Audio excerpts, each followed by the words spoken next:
오늘 우리에게 주신 하나님의 말씀은 시편 49편 16절에서 20절 말씀입니다. 사람이 치부하여 그의 집의 영광이 더할 때에 너는 두려워하지 말지어다. 그가 죽음에 가져가는 것이 없고 그의 영광이 그를 따라 내려가지 못함이로다. 그가 비록 생시에 자기를 축하하며 스스로 좋게 함으로 사람들에게 칭찬을 받을지라도 그들은 그들의 역대 조상들에게로 돌아가리니 영원히 빛을 보지 못하리로다. 존귀하나 깨닫지 못하는 사람은 멸망하는 짐승 같도다. 돈이라고 하는 독약이라는 글이 있습니다. 돈이라고 하는 독약. 사탄이 10개의 병을 가지고 그 젊은 청년에게 나타납니다. 이 10개의 병 중에 독약은 하나가 들어있고 나머지는 꿀물이다. 근데 너가 하나를 골라라. 만약에 그것이 독약이 아니면 너에게 엄청난 물질을 주겠다. 이 청년은 아무리 그래도 확률이 10분의 1, 낮은 확률이죠. 예, 그러니까 독약을 안 먹을 확률이 굉장히 낮죠. 그럼에도 불구하고 생명이 걸린 문제이기 때문에 거절합니다. 그러나 사탄이 끊임없이 엄청난 액수의 돈으로 그를 유혹하고 어느 날 그가 그 시험에 응시합니다. 그런데 그가 마셨는데 그것이 독약이 아니었습니다. 엄청난 돈을 받고 사탄한테 다시 오지 말라고 하고 그는 그 물질을 쓰게 됩니다. 그러나 사탄이 이번에는 9개, 이제 10개 중에서 하나 줄었으니까 9개를 가지고 와서 다시 하자. 이번에도 독약을 먹지 않고 일반 꿀물을 든 물을 네가 만약에 병을 선택하면 지난번에 받았던 액수의 2배를 주겠다. 지난번에 받았던 재정도 큰데 이번에는 그거의 2배라고 하니 솔깃했습니다. 근데 그 청년이 그 시험에 응시하게 되고 역시 꿀물을 받습니다. 돈은 더 많아진 거죠. 그런 식으로 사탄의 시험이 계속됩니다. 이 청년은 그 10개 번 돈으로 마음껏 누리며 살았기 때문에 그 나중에는 사탄을 불러서 그 시험을 하게 되는 지경에까지 이르렀습니다. 어느덧 청년은 노인이 되었고 이제 남은 병은 2개가 되었습니다. 야, 이제 마지막 시험이다. 죽느냐? 인생이 완전히 바뀌는 엄청난 재정을 받는 것이냐? 결정하자. 이 청년은 부르르 떠는 손으로, 이제 노인이죠. 병을 마셨는데 그것이 꿀물이었습니다. 야! 내가 이겼다! 그러면서 이 청년은 이제 노후를 편안하게 보낼 엄청난 재정을 꿈꾸며 행복했습니다. 근데 사탄이 배시시 웃으면서 나머지 한 병을 마십니다. 처음부터 독약은 없었다. 그 독약은 바로 너를 돈이라고 하는 독약에 넣은 것이다. 자, 이제 이 돈을 쓰고 내가 있는 곳에 나락으로 들어와라. 라고 하는 글입니다. 소유에만 집착한 인생이 물질은 풍요하게 누렸지만 그의 영혼은 고통의 나락으로 빠져드는 이야기를 다뤘습니다. 여러분은 이러한 이야기를 들으시면 어떤 생각이 드십니까? 분명 도전이 되긴 하지만 때로는 마음 한켠에 나도 돈이 많았으면 좋겠다. 가난한 곳은 너무 싫어요. 이런 생각이 좀 들지 않습니까? 재물이 또 무조건 나쁘기만 한 것도 아니죠. 또 우리의 삶과 재물이 또 밀접하게 연관이 되어 있기도 합니다. 그렇다면 하나님은 이 주제에 대해서 어떻게 우리에게 지혜의 말씀을 들려주실까요? 오늘 49편을 통해서 재물에 대해서 나누고자 합니다. 하나님은 오늘 시편을 통해서 3가지를 우리에게 권면해주고 있는데 첫 번째로는 부자를 부러워하지 말아라 라고 말씀합니다. 16절 말씀입니다. 사람이 치부하여 그의 집에 영광이 더할 때에 사람이 부를 모아서 부자가 된 것 때문에 그의 집에 영광이 더할 때에 부자는 영광이 있죠. 함부로 만날 수도 없고 영광이 있습니다. 너는 두려워하지 말지어다. 여기 두려워하지 말지어다라고 하는 히브리어 원어는 단순히 두려워하다 이런 뜻이 아니라 감정뿐만 아니라 존경의 부러움, 감정의 부러움, 존경의 부러움, 모든 것을 포함한 두려움을 말하는 겁니다. 너무너무 식이 나갖고 질투 날 만큼 그 부자를 동경하고 두려워하는 것이죠. 따라서 이는 세상 부귀를 쫓는 자의 형통함에 대하여 두려워하지 말고 부러워하지 말라는 하나님의 메시지입니다. 이런 시인의 권면은 우리가 생각하게 하는데, 우리 성도들이라고 해서 우리의 삶이 물질과 완전히 떨어져 있지 않잖아요. 또 우리가 가난하게 꼭 살아야 되는 것도 아니지 않습니까? 물질적 성공 나쁜 겁니까? 그렇지도 않습니다. 성도들 역시 물질적 성공과 번영을 열망하는 그런 마음이 있다는 것이죠. 그게 자연스럽다는 거예요. 그런데 문제는 뭐냐면, 그러한 열망이 너무 크면, 그러한 열망에만 집중하다 보면 하나님을 무시하는 삶을 산다는 겁니다. 하나님의 도를 전혀 생각하지 않는다는 겁니다. 오직 성공, 물질. 그렇게 시간은 흘러가고 부는 쌓이고 부를 누릴 수 있지만 그것은 헛되다는 것을 하나님께서 권면해 주고 있는 것이죠. 그러면서 하나님은 이어서 너희가 부자들을 부러워하지 않아도 되는 이유를 말씀해 주십니다. 17절에서 19절 말씀. 그가 죽음에 가져가는 것이 없고 그의 영광이 그를 따라 내려가지 못함이로다.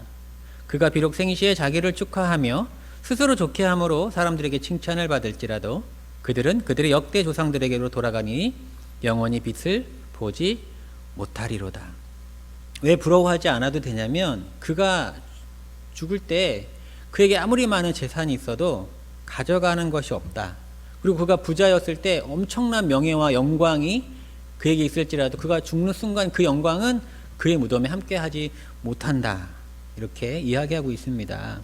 그러면서 그가 살아있을 때에 스스로 좋게 하고 사람들에게 칭찬을 받고 할지라도 그가 그런 삶을 산다면은 영원히 빛을 보지 못하게 될 것이다. 그가 죽 다음에는 영원히 빛을 보지 못하게 된다. 그러니까 부러워할 이유가 전혀 없는 것이죠. 우리가 인생이 길어봤자 100년 전후잖아요. 영생은 영원한 시간이고 영원한 시간에 100년은 점도 안 되잖아요. 그러니까 하나님께서 그런 세계에 사신 하나님이 우리에게 권면해 주시는 겁니다. 제가 우리 여기 한마음교회 우리 성도님 한 분이랑 얘기할 때 그 성도님이 자주 얘기하시는 분이 있어요. 바로 알렉산더 대왕.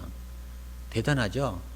이집트, 아프리카, 아시아, 유럽 굉장히 많은 땅을 젊은 나이에 차지한 왕이 알렉산더인데, 알렉산더가 죽었을 때 그런 말을 했습니다. 내가 죽으면 무덤에 내 손을 바깥으로 꺼내놔라. 이게 무슨 의미일까요? 알렉산더, 나는 그렇게 전 세계의 엄청난 국가들을 빼앗고 소유해 봤지만 내가 죽을 때는 아무것도 가지고 가는 것이 없다. 이것을 보여준다는 사실이죠. 그 이야기에 너무 감동을 받아서 아주 인상 깊었나 봅니다. 우리 성도님 중 한 분이 그 얘기를 저한테 자주자주 합니다. 죽을 때마다 재물에 대해서 묵상하게 됩니다. 하나님께서는 이제 뭐라고 말씀하시냐면, 결국 남는 것은 무엇이라는 겁니까? 자기를 위해서 살았던 삶, 자기의 영광, 자기의 기쁨, 자기에게 남겨진 사람들의 칭찬, 그것은 다 사라진다는 겁니다. 결국 남는 것은 하나님에 대한 헌신, 하나님에 대한 사랑, 하나님의 도를 이루려고 애썼던 그 삶, 이웃에게 베풀었던 선행, 이런 것만 남는다는 거예요. 제가 주석을 보니까 그것을 뭐라고 표현했냐면, 자신들이 가장 중요하게 여겼던 모든 것들이 아무것도 아님을 확인하게 되는 날이다. 이렇게 everything이 nothing이 된다. 그렇게 우리가 이제 everything인 줄 알았는데 nothing이 된다. 이렇게 제가 보는 주석에는 기록을 해놨더라고요. 굉장히 마음에 와닿습니다. 하나님께서 이렇게 부러워하지 않아도 되는 이유를 권면하시면서 마지막으로 우리에게 깨닫기를 바라는 것은 뭐냐면, 이 사실을 깨닫고 깨달은 대로 살아라. 이렇게 권면해주고 있습니다. 20절 말씀. 사람은 존귀하나 깨닫지 못하는 사람은 멸망하는 짐승 같도다. 내가 너희를 존귀하게 지어줘서 너희는 존귀한 사람인데, 존귀한 존재인데, 이 원리를 깨닫지 못하고 욕망에 사로잡혀서 살면 부유하게 살 수 있을지 모르지만 짐승과 같은 삶이라는 겁니다. 그런 깨달음이 없는 삶은 짐승과 같다. 우리가 짐승과 같은 삶을 살면 안 되잖아요. 욕망에 충실한 그런 삶을 살면 안 되지 않습니까? 오늘 하나님께서 이렇게 권면해 주고 있는 겁니다. 그래서 이 49편은 인생의 유한에서 결국에 죽어 사라지는 분은 일시적인 것이니 무덤까지 가져갈 수 없기 때문에, 그 분은 무덤까지 가져갈 수 없기 때문에, 우리는 죽어 사라지고 분은 일시적이어서 무덤까지 가져갈 수 없기 때문에 그것만은 의지해서 안 된다. 그거 채우느라고 하나님을 잊어버리면 안 된다. 교훈하고 있습니다. 그래서 유대인들은 이 49편을 가까운 친척의 장례식에서 암송합니다. 이런 시를 49편을 암송하면서 죽음을 앞에 두고 이런 시를 암송하면서 자기의 삶을 어떻게 살아야 할지 결단한다는 거예요. 제가 석사과정 하면서 그 원문 해석하는 교수님이 원문 해석해 주시는 글 중에 그 감리교 창시자 요한 웨슬레이의 설교, 또 그에 관한 이야기를 들었는데 참 마음에 남았습니다. 재물에 관한 것입니다. 그 요한 웨슬레가 옥스퍼드, 영국의 옥스퍼드대 교수로 있을 때 그의 그 사례비가 30파운드였습니다. 30파운드 월급을 받았는데 30파운드라는 돈은 혼자 살기에 넉넉한 돈이라고 합니다. 그래서 그 돈으로 그림도 사고 이것도 하고 저것도 해갖고 이제 그 그림 사놓은 거 거실에 딱 붙여놓고 너무 보기 좋다 하고 있는데 자기 집의 하녀가 추운 날씨에도 옷이 없어서 떨고 있는 모습을 보게 됩니다. 요한 웨슬레가 옷을 하나 사줘야 되겠다 해서 자기 재정을 보니까 다 썼어요. 자기 자신이 하고 싶은 일 때문에 다 썼습니다. 그래서 그때 깨달았다는 거예요. 하나님께서 주신 재정으로 선한 일도 하나 못했습니다. 제가 하나님을 위해서 재정을 사용하겠습니다. 그 다음부터 그의 재정이 바뀌는데 그가 30파운드 받을 때는 자기의 생활비 2파운드만 되더라 해서 2파운드, 28파운드죠. 28파운드가 필요해서 30파운드 받은 것 중에 2파운드는 선한이라고 28파운드는 자신을 위해 썼습니다. 그 다음 해에 월급이 60파운드로 팍 올랐는데 그는 32파운드를 선한 일에 사용하고 똑같이 생활비는 28파운드. 그 다음 시간이 흘러서 그의 월급이 90파운드로 올랐는데 그때도 62파운드 선한 일에 쓰고 생활비는 똑같이 28파운드. 월급이 또 올라서 120파운드가 됐는데 92파운드를 선한 일에 쓰고 자기 생활비로는 28파운드. 나중에 책이나 이런 강연료가 들어와서 한 달에 1400파운드로 올랐을 때도 그는 1372파운드를 선한 일에 사용하고 28파운드만 자신을 위해 썼습니다. 평생 그런 삶을 살았다는 거예요. 그가 재물에 대해서 이런 말을 남겼습니다. 당신은 돈을 벌 수 있는 데까지 벌어라. 할 수 있는 데까지 모아라. 그리고 쓸 수 있는 데까지 하나님을 위해 써라. 그렇게 말했고 그렇게 살아서 참 그 말이 너무나 무겁게 묵직하게 우리에게 울림이 됩니다. 저는 우리 모두가, 성도 여러분 모두가 하나님이 주신 부유함을 누렸으면 좋겠습니다. 전 여러분이 잘 살았으면 좋겠습니다.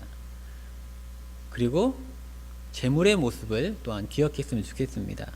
재물은, 돈은 아주 좋은 종이 되기도 하지만 아주 나쁜 주인이 될 수 있습니다. 사람이 돈에게 일을 지키면 돈은 종이 되어서 가는 곳마다 하나님의 나라를 일으킵니다.